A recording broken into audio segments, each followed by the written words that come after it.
जीवन बगिया ऐसी उलझी, फूल उगे कम कांटे ज्यादा, सिमटा जीवन डूबी सांसें, आना है तो अब भी आजा। यदि आप अभी तक विनाशशील एवं अविनाशी में फर्क नहीं जान सके तो पिछला अध्याय देखें और उसके बाद इस अध्याय में प्रवेश करें तो जो सीमित है वह जरा जीर्ण हो जाएगा। अविनाशी नहीं हो सकता क्योंकि सीमा के पार से हमले होते ही रहेंगे, संघर्ष होता ही रहेगा, प्रतिपल संघर्ष है। अगर हम एक व्यक्ति के शरीर को बिल्कुल फ्रीज कर दें, बिल्कुल ठंडा कर दें और सब संघर्ष से मुक्त कर दें तो उस शरीर को हजारों लाखों साल तक जिंदा रखा जा सकता है, कोई अड़चन नहीं है। क्योंकि मौत आती है बाहर के संघर्ष के लिए, हजारों लाखों साल के बाद भी वह सड़ ही जाएगा, क्योंकि उसकी सीमा फिर भी सीमा ही है। लंबा हो सकता है समय लेकिन शाश्वत नहीं हो सकता, इसलिए हम ब्रह्म को अनंत कहते हैं। उसकी कोई सीमा नहीं है, उसकी कहीं कोई अंत नहीं है और जब तक अंत नहीं है तभी स्वयं वह पूर्ण हो सकता है जिसका अंत नहीं, क्योंकि अगर अंत होगा तो अंत सदा दूसरे से होता है, स्वयं से नहीं होता। आपका मकान वहीं समाप्त होता है जहां दूसरे का शुरू होता है। अगर दूसरा मकान ही न हो पृथ्वी पर तो आपको अपने मकान के आसपास बाउंड्री वॉल, चार दीवारी उठाने की जरूरत नहीं है। सारी पृथ्वी ही आपका मकान है, वह तो पड़ोसी की वजह से आपको मकान की बाउंड्री बनानी पड़ती है, दूसरे की वजह से सीमांत आता है। परमात्मा पूर्ण अगर है तो फिर अनंत हो ही सकता है, और जो पूर्ण नहीं है वह अविनाशी नहीं हो सकता, क्योंकि अपूर्णता से विनाश जन्मता है, अपूर्णता से मौत फलित होती है। इसलिए ब्रह्म को कहा सत्य, अनंत और ज्ञान। मनुष्य के अनुभव में जो श्रेष्ठतम अनुभव है वह ज्ञान है। इसे थोड़ी कठिनाई पड़ेगी समझने में, क्योंकि कोई कहेगा कि मनुष्य के अनुभव में सबसे श्रेष्ठ अनुभव जो है वह प्रेम है, कोई कहेगा मनुष्य के अनुभव में जो सबसे श्रेष्ठ अनुभव वह है आनंद है, या कोई कुछ और कहेगा। लेकिन वस्तुतः मनुष्य के अनुभव में जो श्रेष्ठतम अनुभव है वह ज्ञान है, क्योंकि ज्ञान के बिना प्रेम भी नहीं जाना जाता और ज्ञान के बिना आनंद भी नहीं जाना जाता।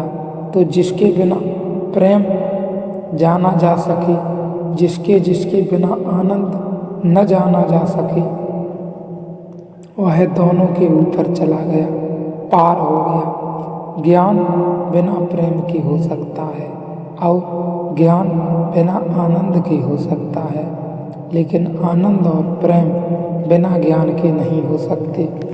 इसलिए परमात्मा को ज्ञान ऋषियों ने कहा है, जीसस ने कहा, बहुत महत्वपूर्ण बात कही है, ईश्वर प्रेम है लेकिन कारण दूसरे हैं।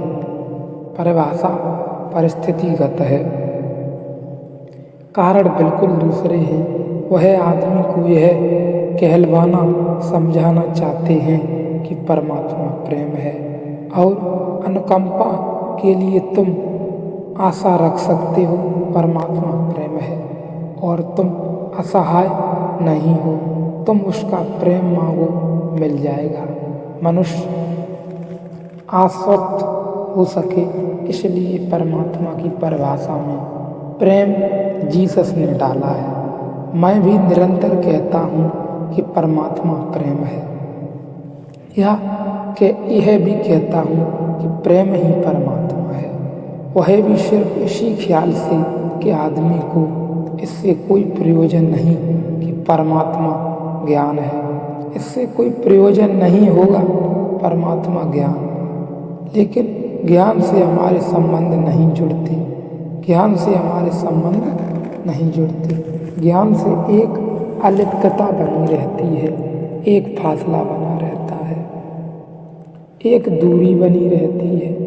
ज्ञान को स्पर्श करने में मुश्किल पड़ेगी, ज्ञान को स्पर्श नहीं किया जा सकता। ज्ञान और हमारे बीच कोई सेतु निर्मित नहीं होता। इसलिए परमात्मा को प्रेम कहने का सिर्फ इतना ही निश्चित ही परमात्मा प्रेम है, लेकिन वह उसकी अल्टीमेटम स्थायी डेफिनेशन नहीं है।